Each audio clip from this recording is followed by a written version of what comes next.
नमस्कार मित्रांनो, मी निघालो विकेंडला फिरायला. जे लागणार साहित्य होतं ते बॅगमध्ये भरलं आणि बॅग घेऊन निघालो. कोणता मार्ग आपल्याला जवळ पडेल हे ठरवलं आणि निघालो. शेवटी गावाच्या बाहेर आई तुळजाभवानी हर हर महादेवच्या घोषणा देत रात्रीचे 10 वाजले होते. सर्वांना भुका लागल्या हे लक्षात आल्यानंतर आम्ही थांबलो एका मस्तपैकी हॉटेल जेवणासाठी. ऑर्डर काय द्यायची हे तिघे जण ठरवत होते. ते इतका वेळ घेत होते. मी विचार केला, रोहित शर्माने सुद्धा शेवटच्यावर कुणाला द्यायची याबद्दल कधी विचार केला नाही. त्यापेक्षा जास्त विचार ही पोरं करतोय. शेवटी यांनी मागवलेलं जे काय आहे ते आलं. आम्ही सर्वांनी मनमोकळेपणाने आनंदाने जेवण केलं. जेवताना खूप साऱ्या गप्पा मारल्या आणि थेट निघालो नाशिकला.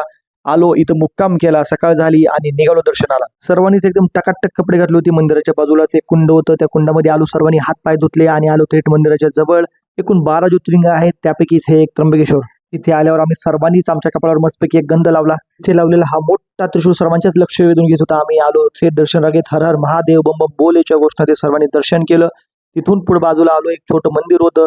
तिथली मंदिराची कलाकृती पाहून सर्वांचंच मन आनंदित प्रसन्न झालं. मंदिराच्या आतील बाजूकडून सुद्धा खूप सारं नक्षीकाम केलं होतं. ते बघून लक्षात आलं की आजच्यापेक्षा तेव्हाचे लोक सुद्धा खूप टॅलेंट होते. दर्शन करून जाताना एक माकड एका सरकेच्या प्रमाणे एका घरात जाताना दिसलं. मंदिराच्या बाजूला असणार हा ब्रह्मगिरी पर्वत. याच पर्वतावरून गोदावरी नदीचा उगम होतो. हा ब्रह्मगिरी पर्वत पायथ्यापासून 1900 फूट इतका उंच आहे. त्र्यंबकेश्वरी मंदिर नानासाहेब पेशवे यांनी इसवी सन 1755 मध्ये बांधले. दर्शन केलं, मंदिराचा इतिहास बघितला आणि आम्ही आलो एका ठिकाणी नाश्ता करायला. नाश्ता केला आणि निघालो पुढच्या लोकेशनला. 2 आम्ही नाशिक सोडलं आणि थेट निघालो अजिंठा वेरूळ लेणी बघायला. एका पंपात CNG भरला, थोडा तिथेच आराम केला आणि आलो आम्ही वेरूळच्या लेणी बघण्यासाठी. आम्ही सर्वांनी तिकीटे काढली आणि पटापट निघालो, कारण आमच्याकडे फक्त आणि फक्त 1 तास शिल्लक होता. आणि मी आलो लेण्याच्या एकदम मुख्य प्रवेशद्वाराजवळ. या लेण्या 7व्या शतकात कोरल्या असून यासाठी सुमारे 150 वर्ष इतका वेळ बनवण्यासाठी लागला. या ठिकाणी असणार कैलास मंदिर हे अखंड एकाच दगडात बनवलं गेलेलं आहे. या कैलास मंदिराचं वैशिष्ट्य म्हणजे याचं शिखर आधी बांधलं गेलं आणि नंतर पाया. मित्रांनो, आपणही या लेण्या पाहिल्या. या संभाजीनगरहून फक्त 28 किलोमीटरवर या लेण्या आहेत. मंदिराच्या एका भिंतीवर संपूर्ण रामायण दगडामध्ये कोरलेलं दिसतंय. ठिकाणी एकूण 34 लेण्या आहेत. 1 ते 12 बौद्ध धर्माच्या, 13 ते 29 हिंदू धर्मा संबंधित, तर 31 ते 34 या जैन धर्माच्या संबंधित आहेत. मी माझ्या आयुष्यामध्ये इतकं अवघड कोरीव काम पहिल्यांदाच अजिंठा वेरूळ या ठिकाणी बघतोय. या कोरीव कामाचा अद्वितीय आविष्कार आपल्याला या ठिकाणी पाहायला मिळतो. महाराष्ट्रातील एकूण 7 आश्चर्य आहेत, त्यामध्ये या अजिंठा वेरूळ लेणीचा समावेश सुद्धा आहे. आमच्याकडे वेळ कमी असल्यामुळे आम्ही भरारी पथकासारखं लेण्या पटापट बघत होतो. भारतीय शिल्पकलेचा अप्रतिम देखावा म्हणून या स्थळाचा जगात वरचा क्रमांक लागतो. एका ठिकाणी आम्हाला दगडात कोरलेले 3 मजले पाहायला मिळाले आणि ते मजले बघून आम्ही सर्वजणच आश्चर्यचकित झालो. त्या काळी हे इतकं कसं केलं असेल, राम जाणे बाबा.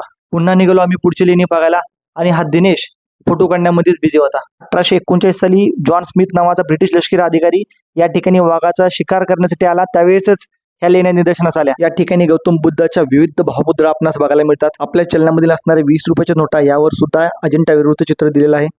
हा कोसळणारा धबधबा सर्वांचंच लक्ष वेधून घेत होता. लेण्या बघितल्यावर आम्ही शाहरुख खानचे सिग्नेचर पोज केली. जमली की नाही ते कमेंटमध्ये नक्की सांगा. सर्वांनी मजा केली, ऐतिहासिक गोष्टी बघितल्या आणि आलो लेण्याच्या बाहेर. एंटरटेन म्हणून आम्ही थोडेसे फुटाने शेंगदाणे घेतले. राहुल गाडी घेऊन आम्हाला नेण्यासाठी पुन्हा तयारच होता.